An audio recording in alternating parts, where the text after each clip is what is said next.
नमस्ते, म छितेन तपाईहरुलाई स्वागत गर्छु मेरो च्यानलमा। अनि आज चाहिँ म बनाउन गइरहेको छु भेज पुलाव।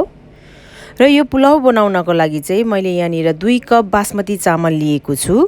अनि यो चामललाई मैले अघि नै आधी घण्टा भिजाएर राखिसकेको छु र त्यो पानी पनि फ्याकिसकेको छु र चामल चाहिँ मेरो एकदम रेडी छ अब यो पकाउनको लागि। त्यसै गरेर अरु सामग्रीहरुमा चाहिँ यहाँ एउटा सानो प्याजलाई यसरी काटेको छु। डल्लै मसलामा चाहिँ यहाँनिर मैले 2टा तेजपत्ता, एउटा दालचिनी, 5-7 वटा अलैंची र 5-7 वटा लौंग पनि लिएको छु। अलिकति सिमी पनि छ। त्यसै गरेर गाजर अनि हरियो मटरको दाना र यो मटर चाहिँ मेरो फ्रोजन हो। अनि 4 चम्ची घिउ पनि लिएको छु। हाफ टेबल स्पुन चाहिँ मेरो यहाँनिर गरम मसला छ।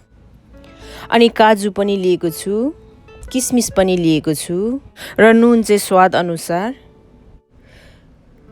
भाडा मज्जाले तातिसकेपछि चाहिँ घिउलाई राख्ने। त्यसमा अब यी सुक्खा मसलाहरुलाई पनि राखिदिने।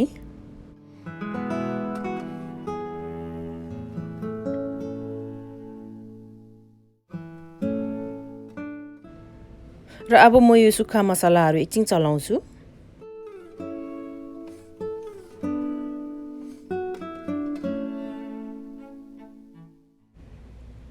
अब मैले काजुलाई राखे र काजुलाई पनि म एकछिन भुट्छु।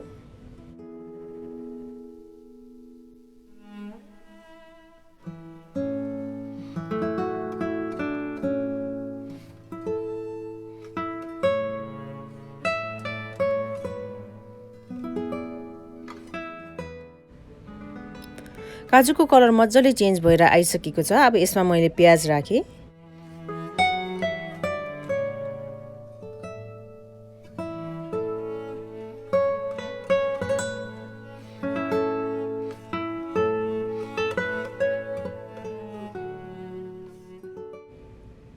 गाजरलाई 1 मिनेट मज्जाले भुटिदिने।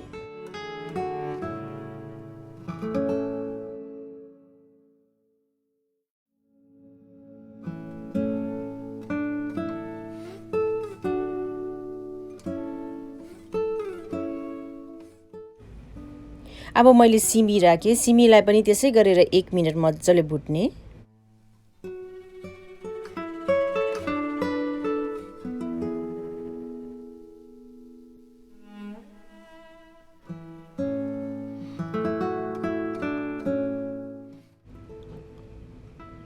त्यसपछि मैले मटर राखे। मटरलाई पनि म 1 मिनेट मज्जाले भुट्छु।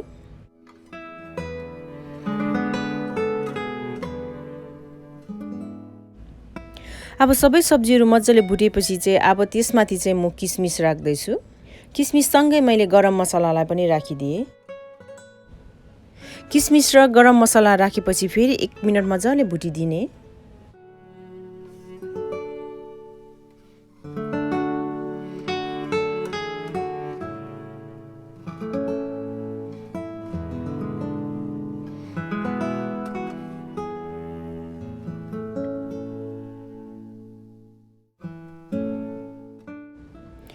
अब स्वाद अनुसार नुन राख्ने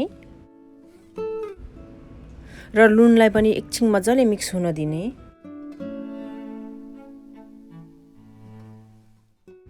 र मेरो भेज पुलावको लागि भेजिटेबल रेडी भइसकेको छ। अब यसमा म चामल एड गरिरहेको छु।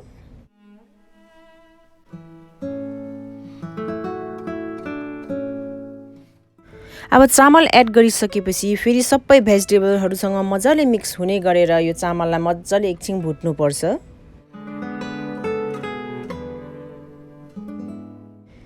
1 देखि 2 मिनेटसम्म भुटिदिदा भइहाल्छ।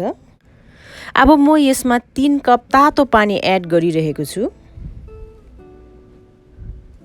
अब यति 3 कप पानी हालिसकेपछि यसलाई मज्जाले चलाएर खुल्ला ढकनी नलगाइकिन त्यतिकै उम्लिनुको लागि छोडिदिने हाई हिटमा।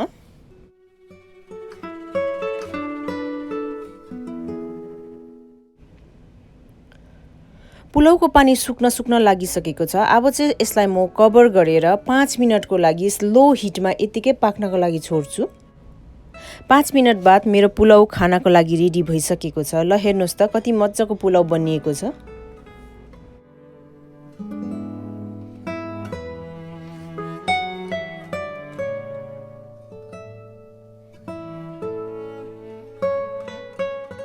र यो पुलाउसँग खानको लागि मैले यहाँनिर राइता बनाइरहेको छु र मैले अलिकति काँक्रामा अलिकति प्याज र टमाटर काटेर राखेको छु र त्यसमा चाहिँ म होममेड दहीलाई एड गरिरहेको छु।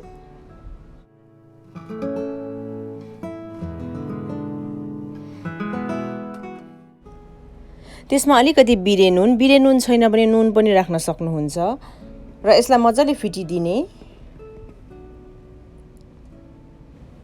अलिकति धुलो खोर्सानीलाई पनि त्यसै गरेर मिक्स गर्ने। त्यसै गरेर अलिकति चाट मसलालाई पनि त्यसरी नै मिक्स गर्ने। ल हेर्नुहोस् त राइता पनि रेडी भयो। अब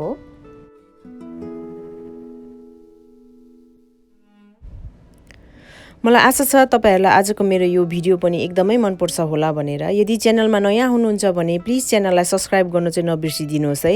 अनि तपाईहरुको साथीहरुसँग फ्यामिलीहरुसँग शेयर पनि गरिदिनुहोस् अनि यो भिडियोलाई लाइक पनि गरिदिनुहोस् है। Thank you, bye bye.